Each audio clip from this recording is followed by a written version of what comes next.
All right, welcome back to Equal Time Soccer. I'm Matt Privratsky alongside Mark Privratsky, and we are joined by one of the hottest keepers in the country, Bayliss Flynn.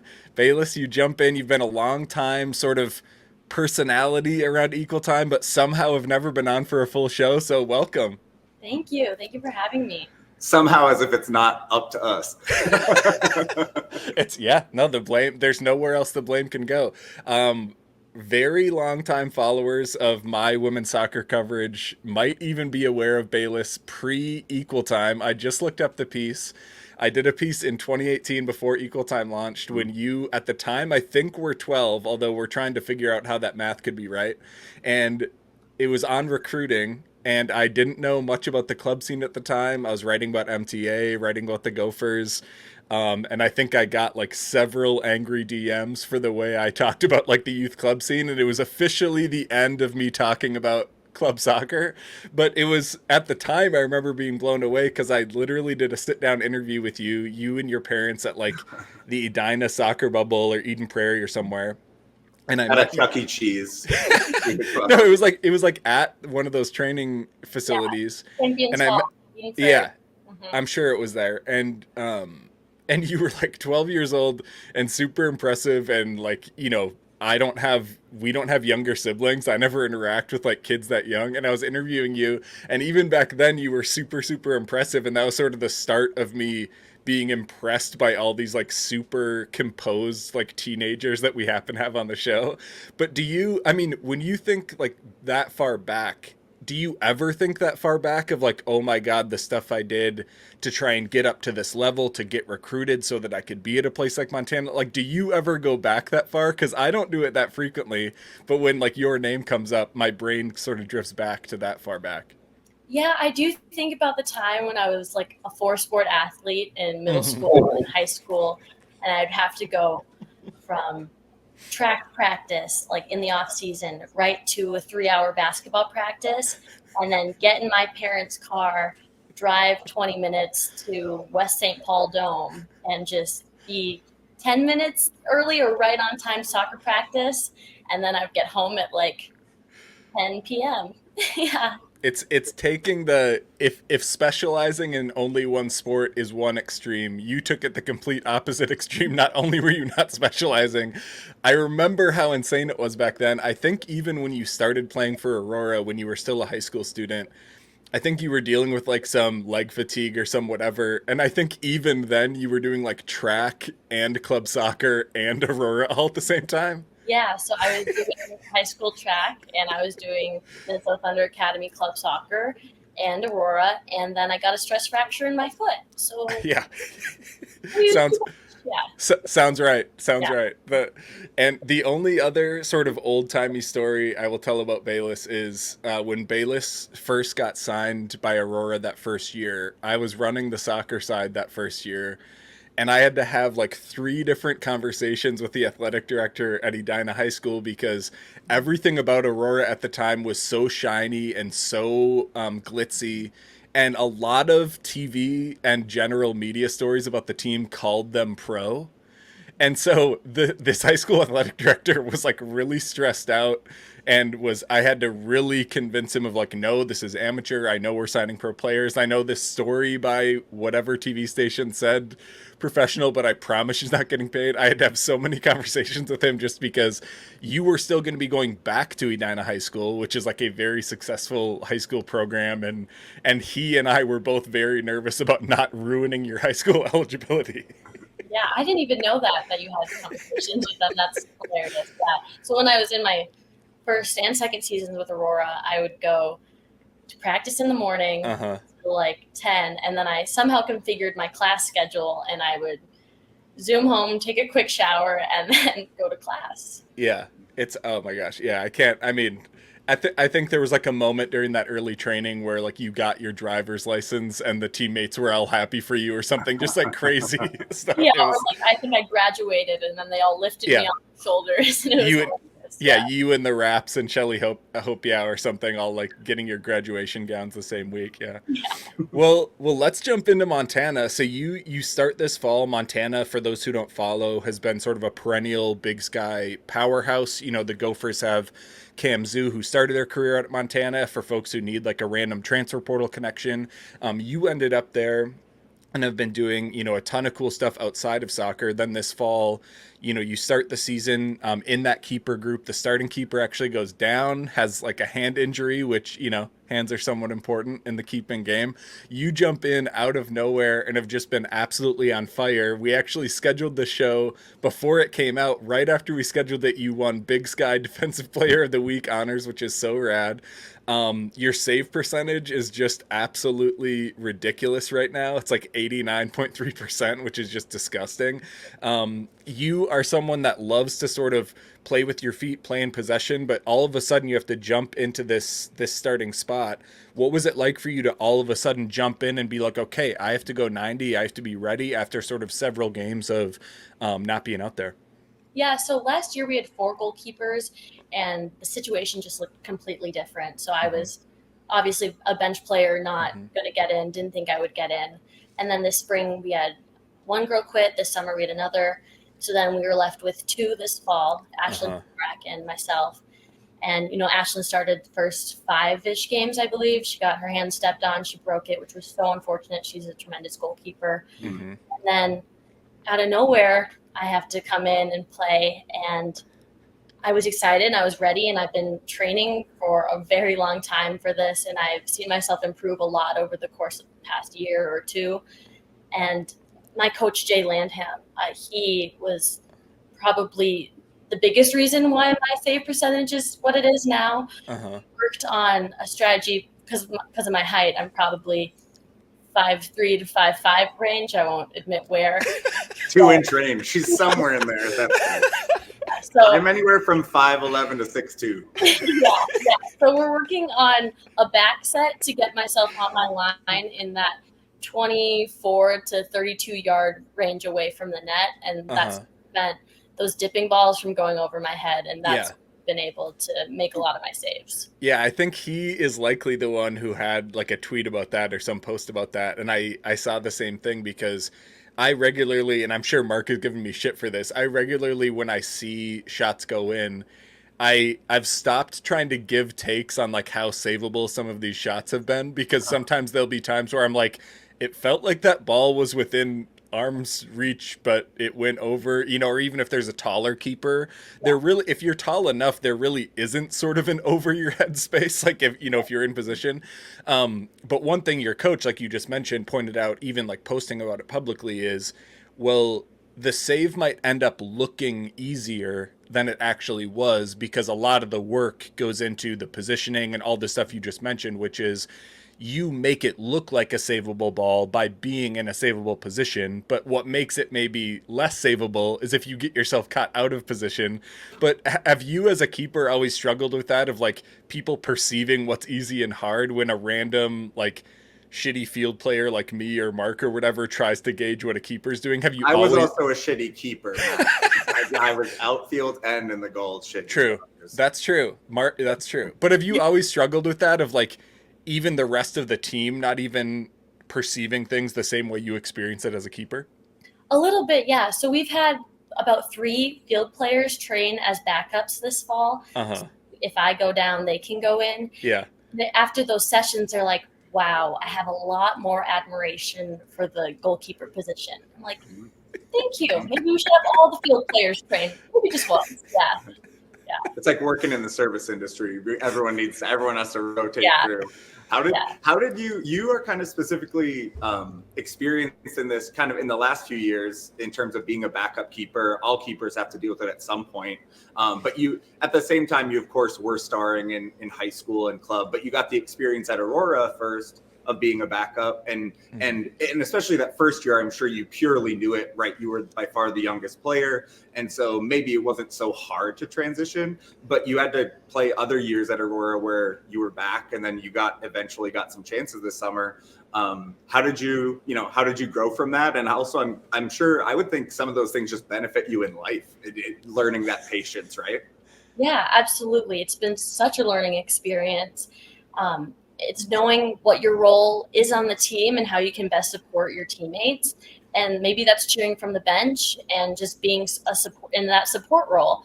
But it's also if someone gets injured, you're able to go in, or if someone's missing, then you can go in. Mm-hmm. And so it's that mindset that can easily shift game to game.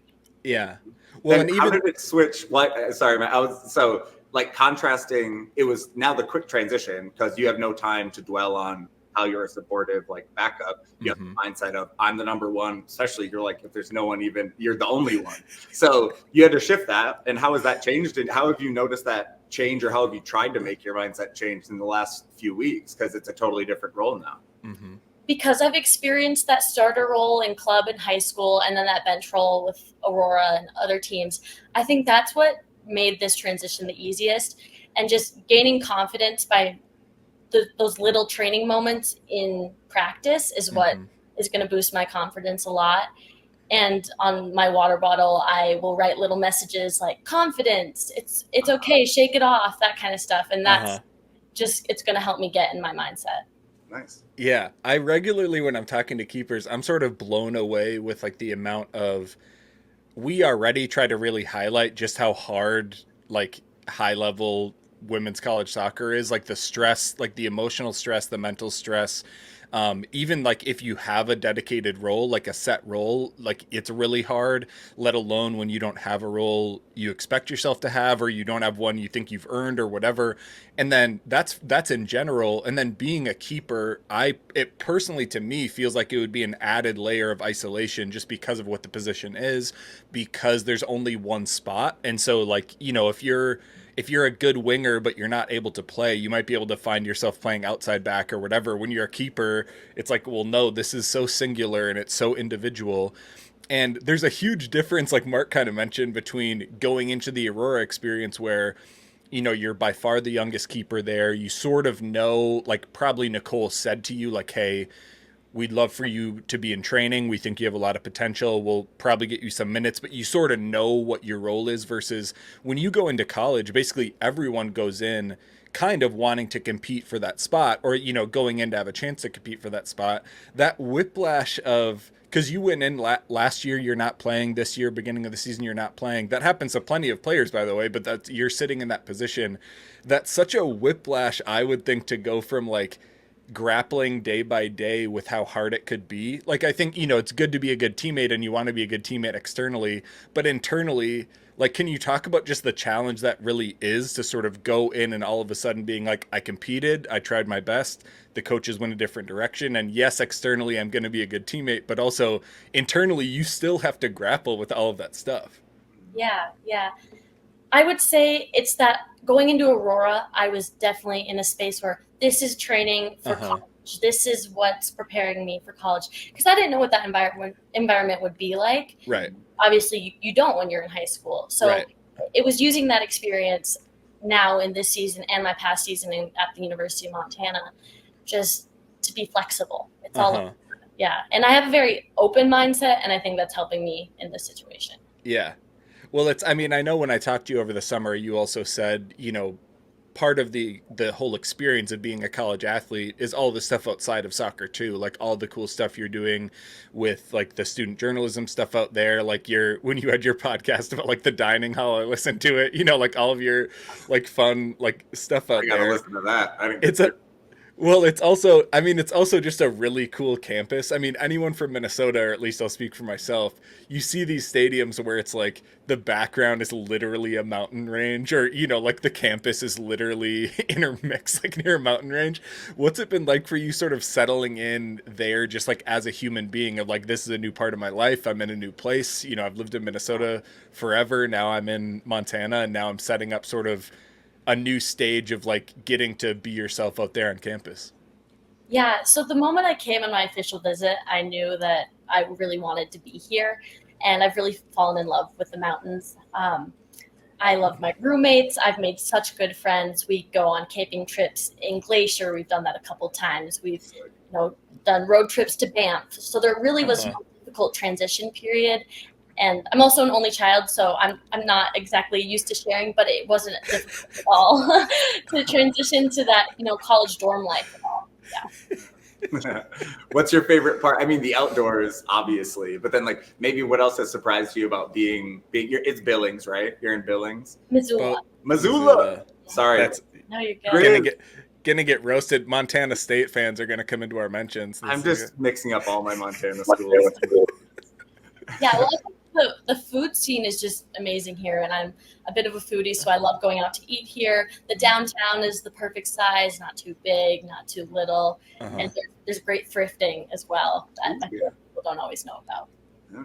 There we go. Well, I think you maybe even have said, I can't remember if you said out loud or only to me, or somehow I got this message when you sort of half jokingly were like, well, yeah, I might work in journalism. I'm not going to work in political journalism. For those who don't know, Bayliss's mom, Mary LaHammer, is longtime TPT reporter. Your grandpa was a longtime journalist, in the Minnesota political scene.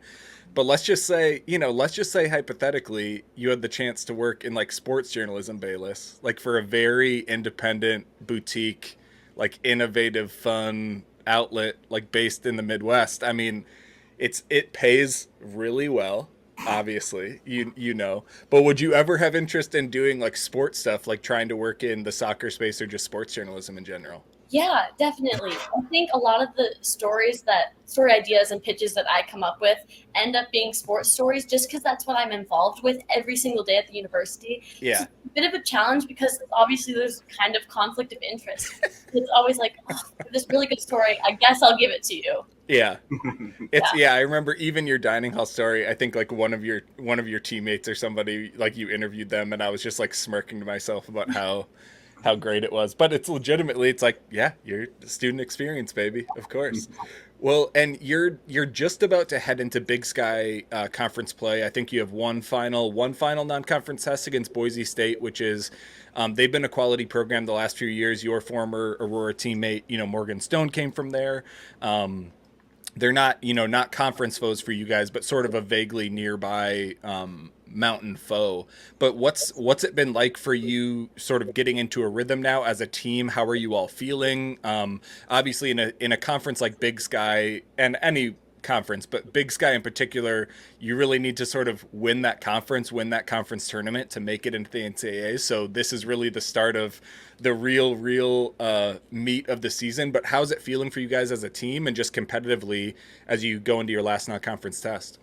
Yeah, so we had some great other tests against Mountain West conference teams. We played Air Force 0-0, and we also tied Wyoming. And those are good tests to it was a wake-up call for what we needed to shift formations, and that's what we did for North Dakota, and we ended up winning 4-0, and that was just such a display of dominance. Yeah. And we got comfortable in that new formation.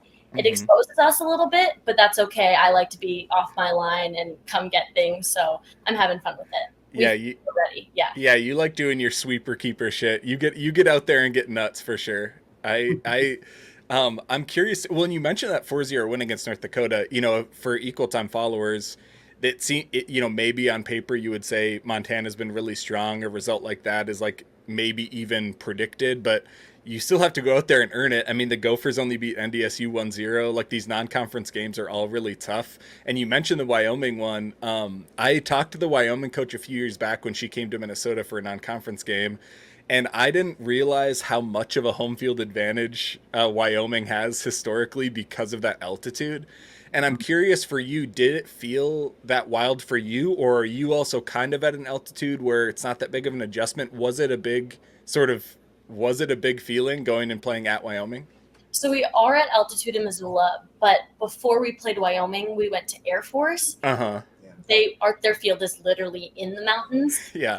That was high, and in the warm-ups, I was like, oh, God, I do feel this. Yeah, and then Wyoming, it was the same. It was even a little bit higher at Wyoming, I believe, but I mean, my position, I'm not running as much, so I'm sure the field players felt it more than I did. Yeah, there was, I can't remember if it was a different coach or someone else after I was doing prep for the game, or even when I broadcast the game, one coach sort of gave me a helpful tip. They're like, hey, by the way, make sure you look at like the road home splits for Wyoming, because Wyoming will regularly schedule like a really good non-conference slate, but maybe they'll like really try and home load it, and so they'll regularly come into conference play sort of like riding super high because they sort of know how to play to that advantage. So it's always anytime, because in the Summit League, I guess Denver would be the altitude one, but like the Midwest teams we cover, it's just never really that big of a thing. So I can't imagine being in a place where like your trips are nuts in the Big Sky. I mean, like you do what, like Sacramento, Portland, like you're all over the place. We are northern Arizona, northern Colorado,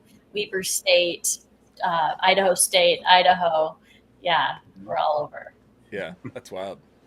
What are your memories of being, you were the first high schooler to get an NIL deal. Matt talked about working out the stuff with the high school league. That obviously kind of opened it up to like we ended up having localized rules get passed, and partially maybe motivated, I don't know if it was motivated by you, but you got the first NIL deal. What do you remember about that? It's all over when you Google Bayliss Flynn, there's just tons of coverage of that. So that sticks with you, Bayliss. It really did. It was a long process getting there, approving it through Aurora and through the high school league. But I'm working with True Stone Financial, founding sponsor of Aurora, and I am so grateful that they reached out after we had our Mall of America jersey kit reveal, and they wanted to work with me and two others on the team. So after about a year, we finally got to do the promotional work, and we were on billboards, we did commercials. I had a press conference when I signed, and that was a lot. That was fun. It was a great experience, and we're now doing like more social media posts for them, and we re-signed last summer, so it's been 2 summers of working with True Stone. That's really cool though, that like to see it begin. And I think you even gave a really good answer. I just watched like a quick TV interview from the time, and you said, you know, when people become D1 athletes and professional athletes, it's part of their world. And so this is just a way in which we can be better prepared to handle those situations. You know, especially now it's more and more realistic that you'd have a path like that to be a pro player. You're so media trained now, like you guys have done the Aurora training. You're so good at just presenting in public. So I don't know if you want any space to present to any Missoula, not Billings, Missoula businesses that you love. What type of businesses, you know, who would you want to get an NIL deal from? Yeah, who are we pitching, Bayliss? Get a restaurant deal just to eat for free. We can include money too, by the way. It's not just product. Bayliss is a value add business. She's a proven entity. It can be cash plus product for sure. Yeah. There's this resort 30 minutes away from the university. It's called Paws Up. It's like 37,000 acres and like many, like hundreds of cabins, and they have buffalo and horses, and it's $4,000 a night. I would love an NIL deal with Paws Up, so I will take that. But our team works with Surf Missoula, a local soccer club. So we get paid, I think, $600 for 15 hours of work, and we go to practices, we help coach, we go to local elementary schools and work with the gym classes for people who can't always afford play club soccer. Yeah, that's cool. Yeah, we also have a collective, Good Old Grizz, so that's our university's collective, and we get paid for social media posts. Awesome. That's sweet. Yeah, really developing. We would always ask when it first came out, and that sounds more sophisticated than a lot of the other kind of smaller, relatively like mid-major programs. You know, even Minnesota's is with our soccer, it's pretty limited. You know, it's direct from product, right? But yeah, it's more recent for sure. I mean, I think Mark was good at always just asking players that question really early on, and it felt like for the first like 5 or 10 shows, he was like introducing the idea to the player. Like they had never thought about it. Like especially the NSIC schools are the random ones where you really are a college town. It's like, hey, if you're the star forward on like the Mankato team, it's like, hey, go get it. Go to that. By the way, we are going to tag that sweet resort. That's a good answer. Bayliss has done photography. She can do action shots. She can wear Western wear. I'm sure she's gotten into cowboy boots and cowboy hats. 6 pairs. So, yeah. 6? Damn. Yeah, you're Montana as hell. Did they call you a poser? Not yet. They will. Being from Minnesota is like, at least you're a country-ish state. Like maybe you get a little bit express. You're not from the coast. It's northern. Yeah, I think Missoula is pretty similar to Minnesota. Different, smaller Montanan towns, I'd say different, but yeah, There's some towns like that in Minnesota, Bayliss. Trust me, I have called them for politics. So yeah, we got some countryness like they do as well. Yeah. Mark and I can't even go to our hometown of 1,000 people with any hometown credit anymore. We get looked at as out of towners. So don't worry. I'd be a city boy for sure. Yeah. Well, Bayliss, how much do you want for people who want to stay in touch, like with what you're doing? Obviously, you're doing things for in terms of journalism at school, but in terms of just staying in touch with you, following the team, how should people stay in touch with what you have going on? Yeah, so on Twitter and Instagram, it's just at Bayliss Flynn. And I also work for the Montana Kaimin, the student newspaper. So we have a website, and I'm also working on the Kaimin Cast. So that podcast is available on any podcasting site, Spotify and Apple Podcasts. Amazing. That's awesome. Great. Well, Bayliss Flynn, long time subject of my women's soccer coverage. First full-time appearance, won't be the last. Congrats to you on the starting rollout of Montana, and go Grizz. Thank you so much for having me. Go Grizz.